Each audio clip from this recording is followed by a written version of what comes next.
नमस्कार, प्रणाम। मेरा नाम आचार्य शुभाशीष बैनर्जी है। आप सबका वेलकम है महालक्ष्मी एस्ट्रोलॉजी पर। बहुत समय से मैंने कोई फुल फॉर्मेट वीडियो नहीं बनाया था, सिर्फ शॉर्ट्स बना रहा था और पॉडकास्ट के शॉर्ट्स आप शायद देख रहे होंगे। अगर नहीं देख रहे हैं तो प्लीज़ सब्सक्राइब कर दीजिए मुझे और नोटिफिकेशन दबा दीजिए बेल आइकॉन पे, ताकि you get all the notifications of all videos which ever I upload. Any how, thanking you in anticipation, पहले से ही थैंक कर रहा हूँ आपको। आज ये फुल फॉर्मेट वाला वीडियो मैं ये बनाना चाहता था क्योंकि मैंने देखा है, मैंने जितनी किताबें पढ़ी है, ठीक है, मैंने जयमनी पढ़ा है, भृगुनंदी नाड़ी पढ़ी है, पराशरी जिसको वैदिक आजकल बोलने लगे वैदिक एस्ट्रोलॉजी, वो सबसे पहले पढ़ी है, कृष्णमूर्ति पद्धति भी पढ़ी है। बट ये सारे बुक्स बहुत ज़्यादा डीपली इंटीग्रेट है। इंटीग्रेट मतलब बहुत ही बारीकी से लिखी गई है और बहुत ही डिटेल्ड वे में लिखा गया है, जिसके वजह से क्या होता है, एक नॉर्मल जिंदगी में जो अपने कुंडली पढ़ने की कोशिश कर रहे हैं, जानने की कोशिश कर रहे हैं ना, जैसे आप और मैं तो फिर भी चलिए काफी टाइम से रिसर्च करके बोनाफाइड एस्ट्रोलॉजी कंसल्टेंट बन चुका हूं। बट आपके जैसे लोग जो जस्ट अपना चार्ट जानना चाह रहे हैं, अपने बारे में और ज्यादा डिटेल प्रिडिक्शन चाह रहे हैं, खुद से सेल्फ एनालिसिस करके, उनके लिए ये सारी किताबें फ्रूटफुल नहीं होती है, ना कि वो सारे कोर्सेज।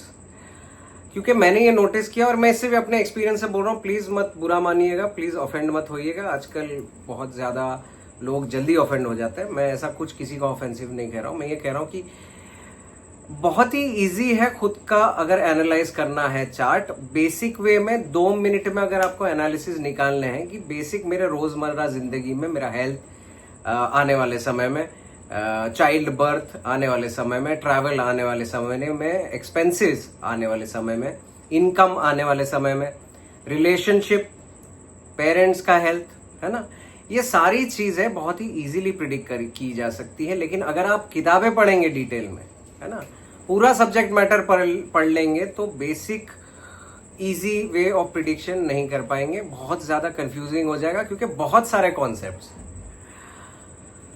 अब ये जो मैंने इंट्रोडक्टरी वीडियो दी है, इसके बेसिस पे हम लोग शुरू करते हैं।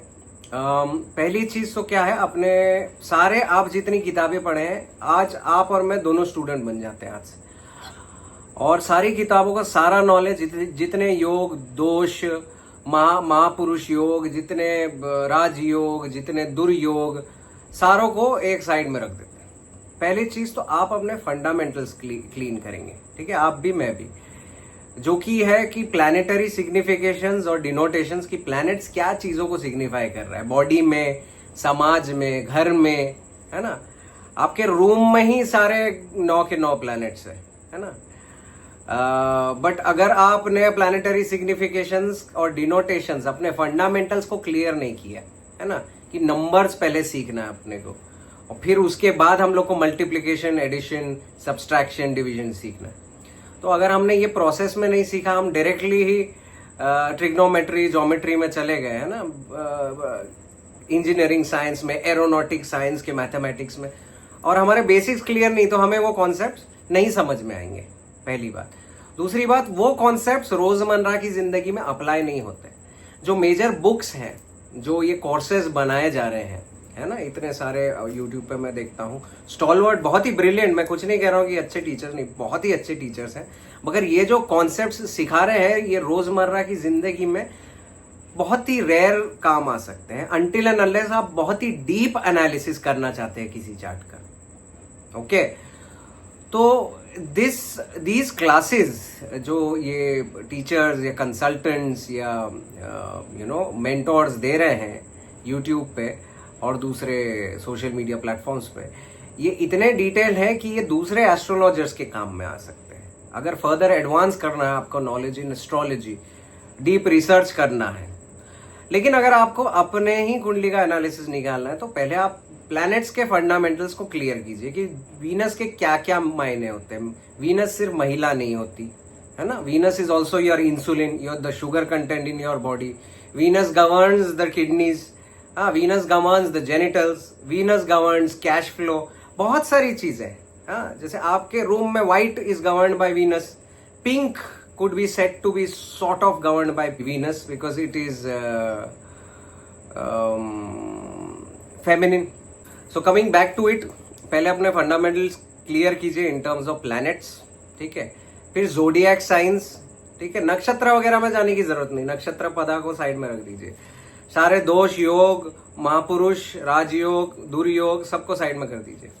पहली चीज हम लोग नोटिस क्या करेंगे, पहली चीज हम लोग देखेंगे कि हम लोग का महादशा कौन सा है। महादशा आपके चार्ट को रूल कर रहा है, याद रखना। आपकी कुंडली कितनी भी अच्छी है, लेकिन आपकी अगर महादशा आपके फेवर में नहीं है, कुंडली के कारक की नहीं, कारक इज बेसिकली आपका जो लग्न लॉर्ड है उससे जो ट्राइन में हाउसेस है, जैसे 5th हाउस और 9th हाउस, उसके जो लॉर्ड है ये आपके कारक हो गए कुंडली के, बेसिक, है ना। और जो भी फ्रेंडली प्लैनेट्स हो गए, जैसे एरीज का अगर आपका लग्न है तो इसके फ्रेंडली प्लैनेट मून भी हो जाते, सन भी हो जाते, ठीक है, डिग्निटी में, है ना। जबकि वो ट्राइन में नहीं है, ट्राइन के लॉर्ड्स नहीं है, तो ये ट्राइन के लॉर्ड्स आपके कारक हो गए। कारक की महादशाएं आपके लिए कारक सिद्ध होंगी, it will be better for you, है ना। तो पहले हम लोग क्या करेंगे, महादशा को कंसिडर करेंगे। तो महादशा, सपोज मैं एरीज लग्न का हूं, मेरी महादशा चल रही है मर्क्यूरी की, तो मर्क्यूरी जिस घर में जाके बैठा हुआ है, जिस हाउस में, उस हाउस को हम लोग कुछ नहीं करेंगे, लग्न बना लेंगे। और नेटल चार्ट को कुछ भी नहीं करेंगे, जैसे नेटल चार्ट में प्लैनेट्स थे ठीक उसी तरह हम लोग सिर्फ घुमा देंगे उसको एंटी क्लॉकवाइज या क्लॉकवाइज या जैसे भी, ठीक है। तो सपोज मेरा मर्क्यूरी 10th हाउस में, तो मैंने 10th हाउस को लग्न बना लिया, और जो जो प्लैनेट की प्लेसमेंट थी राशि wise in my natal chart, मैंने वो प्लेसमेंट सेम कर दी, डिग्रीज भी सेम डाल दी, ओके। अब ये आपका नेटल चार्ट की जो महादशा चल रही है, वो महादशा जहां पे प्लेस्ड है उस राशि को आपने लग्न बनाया। अब ये लग्न आपका ऑपरेट हो रहा है। अब कुछ लोग बोलेंगे ये कुछ किताबों में अरुधा लग्न का कॉन्सेप्ट बोल रहा हूं, इसका कॉन्सेप्ट बोल रहा हूं, ये सब छोड़ दीजिए। हम सिर्फ ट्राई करेंगे इजीएस्ट वे में अपना प्रिडिक्शन निकालना, ठीक है। सारे कॉन्सेप्ट्स को भूल जाइए। आज मैं भी स्टूडेंट हूं, आप भी स्टूडेंट हो। तो अब मैंने 10th हाउस को अपना लग्न बना लिया, क्योंकि मेरा मर्क्यूरी वहां पे प्लेस्ड है 10वीं राशि में भी, कैप्रिकॉर्न में, क्योंकि मैं एरीज एसेंडेंट हूं, और 10वें घर में भी। अब इसको मैंने जब लग्न बना लिया, अब ये ऑपरेट करेगा मर्क्यूरी यहां से।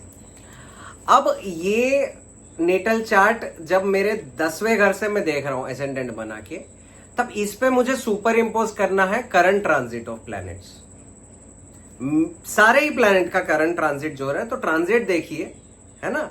तो सपोज कैप्रिकॉर्न में ट्रांजिट हो रहा है कोई प्लैनेट, तो उसको वहां पे डाल दीजिए।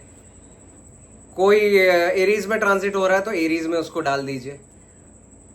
मेजरली सारे जितने ट्रांजिट हो रहे हैं उनको आपको सुपर इंपोज कर देना है आपकी उस कुंडली पे जो आपने प्राप्त किया जब आप जान गए आपकी महादशा कौन सी है, महादशा का लॉर्ड कहां प्लेस्ड है, और उस लॉर्ड जिस राशि में प्लेस्ड है उसको अपना लग्न बनाए। उस अनुसार आपने अपना नेटल चार्ट वापस रिप्लेस किया, उस पे सुपर इंपोज किया ट्रांजिट चार्ट को। अब आप प्रिडिक्शन देखेंगे। अब सिंपली प्रिडिक्शन पुट, अगर आपके फंडामेंटल्स क्लियर है तो आप एक बात समझेंगे कि आपका शनि जहां भी ट्रांजिट में बैठेगा, है ना, उस घर के प्रति आपको स्लो रिजल्ट्स मिलने लगेंगे, उस घर को रेक्टिफाई करने लगेगा, ठीक करने लगेगा शनि आके, और उन सब घरों को जहां पे वो एस्पेक्ट दे रहा है करंट ट्रांजिट में, है ना। जुपिटर जहां पे बैठेगा वहां पे जीव कारक ग्रह है ना, जीव कारक ग्रह है, तो वो बेसिकली ये दिखाएगा कि ये जीव इस ट्रांजिट में क्या क्या चीजों का अनुभव करेगा। राहु केतु जिस एक्सेस में और जहां एस्पेक्ट करेंगे ट्रांजिट में, वो सारी चीजें या तो कैंसल होंगी या तो बनेगी बिगड़ेगी, बनेगी बिगड़ेगी। राहु जहां बैठेगा वहां पे एक चीज खत्म होकर एक नई चीज शुरू होगी। केतु जहां पे बैठेगा और देखेगा वो चीजों के प्रति आपके कर्म खत्म होते जाएंगे। अब आपको दूसरी चीज क्या देखनी है, जब आपने ट्रांजिट का चार्ट को अपना लग्न बना है, सॉरी अपने महादशा के लॉर्ड जहां पे प्लेस्ड है उस राशि और हाउस को अपना लग्न बना है, उसके बाद ट्रांजिट चार्ट को सुपर इंपोज किया। अब आपको देखना है कि नेटल चार्ट में जो ग्रह है, सपोज आपका शनि है, मेरा शनि सपोज सैजिटेरियस में, ठीक है। तो अभी अगर मैंने लग्न कैप्रिकॉर्न को बना लिया है क्योंकि मर्क्यूरी वहां पे प्लेस था, लग्न बना लिया है, मर्क्यूरी वहां पे प्लेस्ड है, और मेरा शनि सैजिटेरियस में, तो कहां चला गया? 12th हाउस में चला गया, है ना। अब करंट ट्रांजिट ऑफ प्लैनेट में सैटर्न कहां आएगा? Current transit of Saturn transit of planets में सैटर्न आएगा पाइसिस में। तो पाइसिस कितना दूर हो गया? सैजिटेरियस 12th हाउस, कैप्रिकॉर्न लग्न, Aquarius second house, Pisces third house of effort. तो सैटर्न अपने आप से करंट ट्रांजिट ऑफ प्लैनेट में, अपने आप से मतलब मेरे नेटल चार्ट के प्लेसमेंट से करंट ट्रांजिट ऑफ प्लैनेट में अपने से 4th अवे जाएगा। समझ गए आप? अब एक बात याद रखिए, हर प्लैनेट का प्लेसमेंट अपने से कितना अवे जा रहा है ना, in the current transit of planet. मतलब आपके नेटल चार्ट में जहां पे एक प्लैनेट का प्लेसमेंट है, वहां से जितना दूर करंट ट्रांजिट में प्लैनेट जाएगा, उस हिसाब से प्लैनेट के अच्छे या बुरे फल आएंगे। अब अगर एक प्लैनेट अपने आप से 2nd अवे जाता है, 4th अवे जाता है, 5th अवे जाता है, 7th अवे जाता है ना, 9th अवे जाता है, 10th अवे जाता है, 11th अवे जाता है, तो अच्छे रिजल्ट्स इन जनरल। ये जेनेरिक प्रिडिक्शन हो गया, ठीक है। बट अगर कोई प्लैनेट अपने आप से 3rd अवे जाएगा, चैलेंजेस देगा, एफर्ट बढ़ाएगा, 6th अवे जाएगा, प्रॉब्लम देगा, 8th अवे जाएगा, प्रॉब्लम देगा, है ना। कई मान्यताओं में तो 7th अवे भी जाने से प्रॉब्लम देता है। एनी हाउ 7th अवे को हम लोग पॉजिटिव ही कंसिडर करते हैं। 12th अवे जाएगा, तो 3rd away, 6th away, 8th away, 12th away, कोई भी प्लैनेट जो नेटल चार्ट में बैठा हुआ एक पोजीशन में, उसका प्लेसमेंट जब करंट ट्रांजिट ऑफ प्लैनेट में अपने आप से 3rd away, 6th away, 8th away, 12th away जाएगा, तो वो प्रॉब्लमैटिक सिनेरियो देगा उस ट्रांजिट के दौरान, उस प्लैनेट के सिग्निफिकेशन से, उस प्लैनेट का जो पोजीशन है राशि या हाउस वाइज, उस हिसाब से। तो ये डिफर करेगा डिपेंडिंग ऑन योर कुंडली। अब हमने क्या किया, एक बार रिपीट कर लेते हैं, ठीक है। उसके बाद मैं आपको समझाऊंगा कि आपको क्या करना है और क्या नहीं करना है। आपकी जो महादशा है, उस महादशा का जो लॉर्ड है, वो लॉर्ड जहां पे प्लेस्ड है, उस हाउस को अपना लग्न बना लीजिए। नेटल चार्ट में जैसा प्लेसमेंट था जैसा प्लेसमेंट था प्लैनेट्स का, वापस से वैसे ही कर लीजिए। और फिर ट्रांजिट जो हो रहा है करंटली, उसको सुपर इम्पोज कर दीजिए अपने इस चार्ट पे, जो महादशा को लग्न बनाने के बाद मिला है। अब आप बहुत बेहतरीन तरीके से प्रिडिक्शन दे पाएंगे कि इस दौरान, इस टाइम पीरियड के दौरान मुझे क्या रिजल्ट मिलेंगे। मोस्टली लोग क्या करते हैं, या तो ट्रांजिट से रिजल्ट बताते हैं, या महादशा, अंतरदशा, पर्यंतर दशा, प्राणदशा से बताते हैं, जो इनकरेक्ट है। करंट ट्रांजिट ऑफ प्लैनेट आपको एक चीज दिखा रही है कि ये सारी चीजें अलाउ हो रही है इस जातक को, ये सारी चीजें हो सकती है, पॉसिबिलिटी, प्रोबेबिलिटी। लेकिन महादशा, अंतरदशा, पर्यंतर दशा, प्राण दशा इस चीज पे थप्पा मार देगी कि ये इवेंट होगा कि नहीं। तो suppose current transit of planet में दिखाई दे रहा है कि इस जातक का इस साल में बहुत खर्चा होगा, और शायद हॉस्पिटलाइजेशन हो सके, कुछ डिजीजेस हो जाएंगी, कुछ ऐसे प्रॉब्लम होंगे, ऋण हो जाएंगे, शत्रु हो जाएंगे, रोग हो जाएंगे। बट महादशा फेवर में, अंतरदशा भी फेवर में है, पर्यंतर दशा भी फेवर में, प्राण दशा भी फेवर में। चलो वो बाकी दो को छोड़ दीजिए। अगर महादशा और अंतरदशा ही फेवर में, अगर मारक घरों के नहीं है, मारक घर कौन से हो गए आपके? 2nd, 7th, 1st प्राइमरी, फिर 3 और 6 सेकेंडरी, है ना। ये सब अलग अलग बुक्स के हिसाब से आप बोलेंगे, कुछ लोग बोलेंगे 3 और 7 है, कुछ बोलेंगे 2 और 6 है, कुछ लोग बोलेंगे 8 और 12 भी है। हर किताब में अलग अलग चीजें लिखी हुई है, इसलिए मैं बोल रहा हूं कि हम लोग कॉन्सेप्ट्स को कंफ्यूज ना करते हुए सिंप्लीफाइड वे में सीखेंगे, है ना। तो आपने देख लिया ट्रांजिट ऑफ प्लैनेट में एक चीज ये सिग्नल हो रही कि ये जातक के साथ हो सकता है। शनि यहाँ बैठा है, या राहु केतु बैठा है, जुपिटर बैठा है, ये मेजर प्लैनेट है, क्योंकि ये ट्रांजिट में समय लेते हैं गोचर करने। फिर उसके बाद आएगा मार्स आएगा, फिर सन आएगा, मर्क्यूरी आएगा, वीनस आएगा, मून आएगा। मून क्योंकि हर दिन 27.5 डेज में साइकिल गोचर करते रहता है ना। 2 दिन में साइन चेंज हो जाएगा। तो इस तरह से हम जज करेंगे और फिर देखेंगे कि जो चेंज्ड कुंडली अभी महादशा के अनुसार उस पे जब हम लोग ट्रांजिट को सुपर इम्पोज करते हैं तो क्या प्रॉमिस हो रहा है। तो ऐसा हो सकता है कि रोग ऋण शत्रु तो दिख रहे हैं ट्रांजिट में, लेकिन महादशा उसको अलाउ नहीं कर रही। तो क्या होगा, जुकाम हो जाएगा, वो शायद एक मोबाइल फोन का लोन ले लेगा जिसका EMI 2000 रुपया है ना।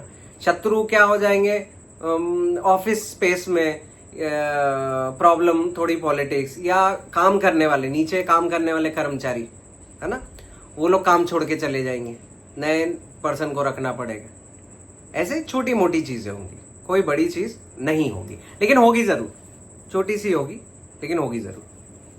ठीक है, इसी से मैं आज का सेशन एंड करता हूँ। 10 मिनट्स का वीडियो है, और प्लीज अगर मुझे मेरा वीडियो आपको समझ में आया हो, क्योंकि मुझे भी नहीं समझ में आया, मैं सिर्फ इम्प्रॉम्प्टू बोलता हूँ, कोई स्क्रिप्ट नहीं पढ़ता हूँ, तो और लाइक शेयर और सब्सक्राइब कीजिए। और प्लीज इस नीचे दिए हुए नंबर पे आप कंसल्टेशन, टीचिंग के लिए फोन कर सकते हैं, प्लस डोनेशन भी कर सकते हैं, दान कर सकते हैं, क्योंकि मैं खुद ही से लोगों को खाना खिलाता हूँ और पूजा पाठ करवाता हूँ, और आपके ऑन योर बिहाफ भी हर महीने अमावस्या के दिन पूजा करूंगा।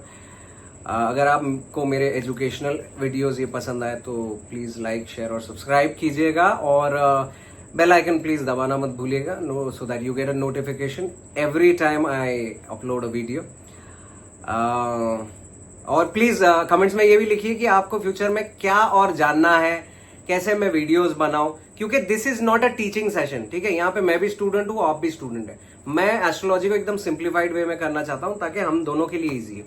अगर आप कंसल्टेशन नहीं लेना चाहते कोई बात नहीं, आप मुझे दक्षिणा देते रहिए, 1 रुपए भी दीजिए, कोई प्रॉब्लम नहीं, मैं आपके लिए वीडियोस बनाता जाऊंगा। आप कमेंट्स में लिखिए कैसे वीडियोस चाहिए, जहां आप भी सीखेंगे और मेरा भी रिवीजन होता जाएगा, है ना। तो हम सारी किताबों का एक मिलावट करके जो एक निष्कर्ष निकलेगा उसके अनुसार वीडियोस बनाएंगे और सीखेंगे, बहुत मजा आएगा। नमस्कार।